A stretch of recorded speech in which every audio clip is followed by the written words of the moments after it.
America সুখে নাই। হুম America Trump বুঝে গেছে এতক্ষণে যে ভুল জায়গায় হাত দিয়েছে।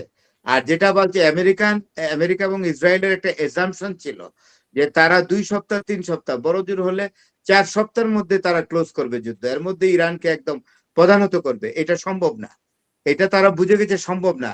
কেন? তারা একটা পন্থা অবলম্বন করেছিল, এটা আপনার বুঝতে হবে বা আপনাকে আমি বলি।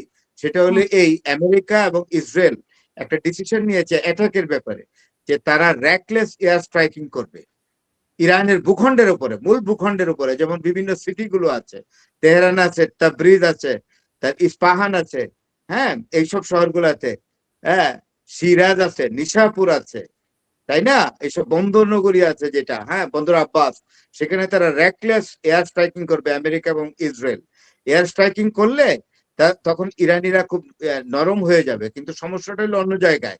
আমেরিকান সেনেট এবং কংগ্রেস এরকম লাগামহীন বিমান আক্রমণের আদেশ মানে তারা পারমিশন বা অনুমতি দিবে ট্রাম্পকে।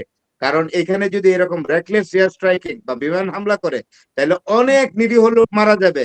ইট will be the greatest civil casualty the world has ever seen. সুতরাং এটা কংগ্রেস এবং সেনেট দেবে না, এবং তারা মূল ভূখণ্ডেও আসতে পারছে না। আর তারা যে দূর থেকে এয়ার স্ট্রাইকিং করবে, খুব বড় জোর এগুতে পারবে না, কারণ ইরানিদের হাতে এত মিসাইল।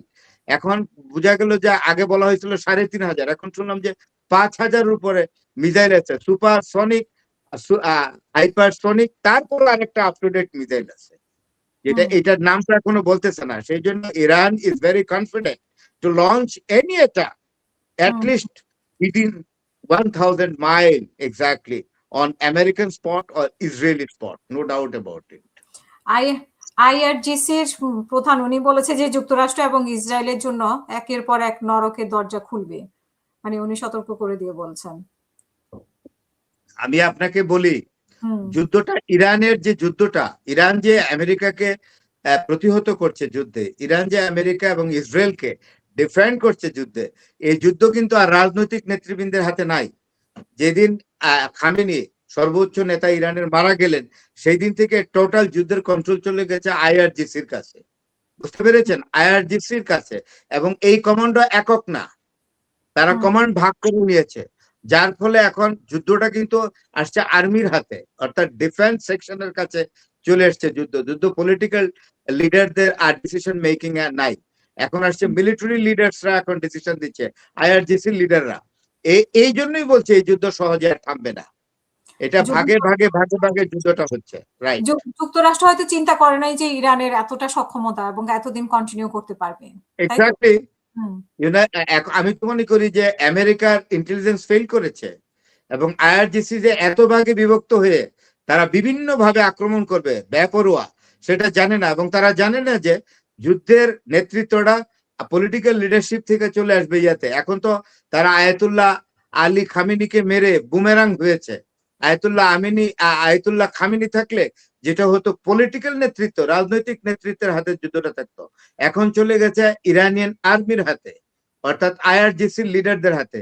তারা তো নিজেরা এখন যুদ্ধ পরিচালনা করবে মরিয়া হয়ে। সুতরাং যুদ্ধ আনএন্ডিং থাকবে, আনলিমিটেড টাইমের জন্য যুদ্ধ হয়ে গেল। এবং আনলিমিটেড টাইমে যদি যুদ্ধ চলতে থাকে, তাইলে আমেরিকাতে ডোনাল্ড ট্রাম্পের বিরুদ্ধে সিভিলিয়ান মুভমেন্ট হবে, লক্ষ লক্ষ নরনারী আমেরিকান লোকরা নেমে যাবে। আমি আমেরিকা থেকে খবর পেয়েছি, I have got a connection with Bengali people living in America. সেখানে তারা বলেছে যে আমেরিকার প্রতি 3 জনের মধ্যে 2 জন বা 4 জনের মধ্যে 3 জনই যুদ্ধ চায় না। এই কিছু কিছু আছে না একটু পাগলাটে টাইপের লোকজন, সামান্য, তারাই কিন্তু ডোনাল্ড ট্রাম্প এবং তার এই যুদ্ধের ক্যাবিনেটকে তারা সমর্থন করছে, ওয়ার ক্যাবিনেটকে। অন্যরা তারা কেউ যুদ্ধ চায় না, দে আর অল পিস লাভিং সিটিজেন্স। তারা বলছে, এবং আস্তে আস্তে সরকারের প্রতি, অর্থাৎ ডোনাল্ড ট্রাম্পের গভর্নমেন্টের প্রতি সাধারণ মানুষ, সাধারণ আমেরিকানরা এবং ডায়াসপোরা যারা আছে, বিভিন্ন দেশ থেকে গিয়ে আমেরিকাতে সেটেল করছে, তারা কিন্তু আস্তে আস্তে ফুসে উঠতেছে।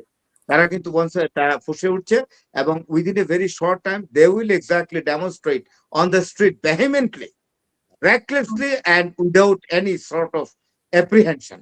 They will face the government. এখন তারা তো মনে করেছিল যে মানে খামেনিকে ধ্বংস করে দিলে বা শীর্ষ নেতাদেরকে মানে নিহত করে ফেললে বা হত্যা করে ফেললে ইরান ভেঙে পড়বে, কিন্তু সেই প্রত্যাশা তো পূরণ হয়নি। ইরান তো আরেকটি এখন আছে হাসিনা আপা, এখানে আরেকটি মজার ব্যাপার আছে। ইউরোপীয় ইউনিয়ন সব আসতো আগে যুদ্ধ লাগলে আমেরিকা। আমেরিকা কারোর সাথে সংঘাতে জড়িত হলেই ইউরোপীয় ইউনিয়নের সদস্যভুক্ত সব দেশে আসতো। এখন ইউরোপিয়ান ইউনিয়ন দুই ভাগে বিভক্ত হয়ে গেছে, ফ্রান্স এবং ব্রিটেন। ব্রিটেনও কিন্তু স্যার স্টিয়ার খারমা, হ্যাঁ আপনার, স্পষ্ট জানিয়ে দিয়েছে যে তারা এটার সাথে হ্যাঁ নাই। স্যার কিয়ার স্টারমারই তো নামটা নাকি, স্যার কিয়ার স্টারমার, হ্যাঁ স্যার কিয়ার স্টারমার। উনি কিন্তু প্রথম দিতে চায় নাই, পরে চাপ চুপ দিছে, অনেক কিছু দেওয়ার পরে ঘাঁটি ব্যবহার করতে দিচ্ছে। তারা কিন্তু স্পেন পরিষ্কার ভাবে জানিয়ে দিয়েছে, Spain will not be the part of this sort of illegal illegitimate war of America against Iran. তারা স্পেন পুরোপুরি বলে দিছে। তাইলে ইউরোপিয়ান ইউনিয়ন কিন্তু ভাগ হয়ে গেছে, ন্যাটো ভাগ হয়ে গেছে। ন্যাটো যারা আছে তারাও পুরোটা আসবে না, তারাও বলছে এই যুদ্ধে, অর্থাৎ এই যুদ্ধে কিন্তু আমেরিকা আস্তে আস্তে একটা সময় যেমন ইসরায়েল এবং আমেরিকাকে এই যুদ্ধ টানতে হবে। এবং সবচেয়ে বড় কথা যেটা, ইরান যে সক্ষমতা, ইরান কিন্তু এয়ারফোর্সে এত গুরুত্ব দেয় নাই, মিসাইলের উপরে গুরুত্ব দিচ্ছে। এয়ারফোর্সের খরচও বেশি। একটা অত্যন্ত সাবস্টিকেটেড জেট ফাইটার বানাইতে যেই টাকা লাগে তা দ্বারা তারা 500 মিসাইল বানাইতে পারে। সেখানে আরোহীর দরকার হয় না, রিমোট কন্ট্রোলে চালায়, খরচ কম, অস্ত্র বেশি উৎপাদন হয় এবং এটা অনেক দূরে গিয়া মারতে পারে আরোহী ছাড়া। সুতরাং এটাতে রিস্কও কম, এবং যদি এটা উপরের দিকে আঘাত করে সেটাও ভালো, আর যদি আঘাত না করে ইনটেক পড়েও যায় এটার উপর দেওয়া যাইতে পারবে না, কারণ পড়ে গেলে ভূমিতে থাকলে এটার উপর কোনো স্পর্শ আসলে বা কোন রকম টাচ হইলে বিরাট বিস্ফোরণ হবে। সুতরাং জ্বালা দুই দিকেই। সেই জন্য ইসরায়েল একটা ছোট্ট রাষ্ট্র, দখলকৃত একটা ছোট রাষ্ট্র, এই এত ছোট ভূখণ্ড নিয়ে ইরানের মতো বিশাল দেশের বিরুদ্ধে যুদ্ধ করা ঠিক হয় না। এই যুদ্ধ যদি অত্যন্ত গেরিলা ওয়ারফেয়ারে যায়, আর আরেকটা জিনিস আমি গেরিলা ওয়ারফেয়ারে যায়, এটা কিন্তু আরো বিপজ্জনক হবে।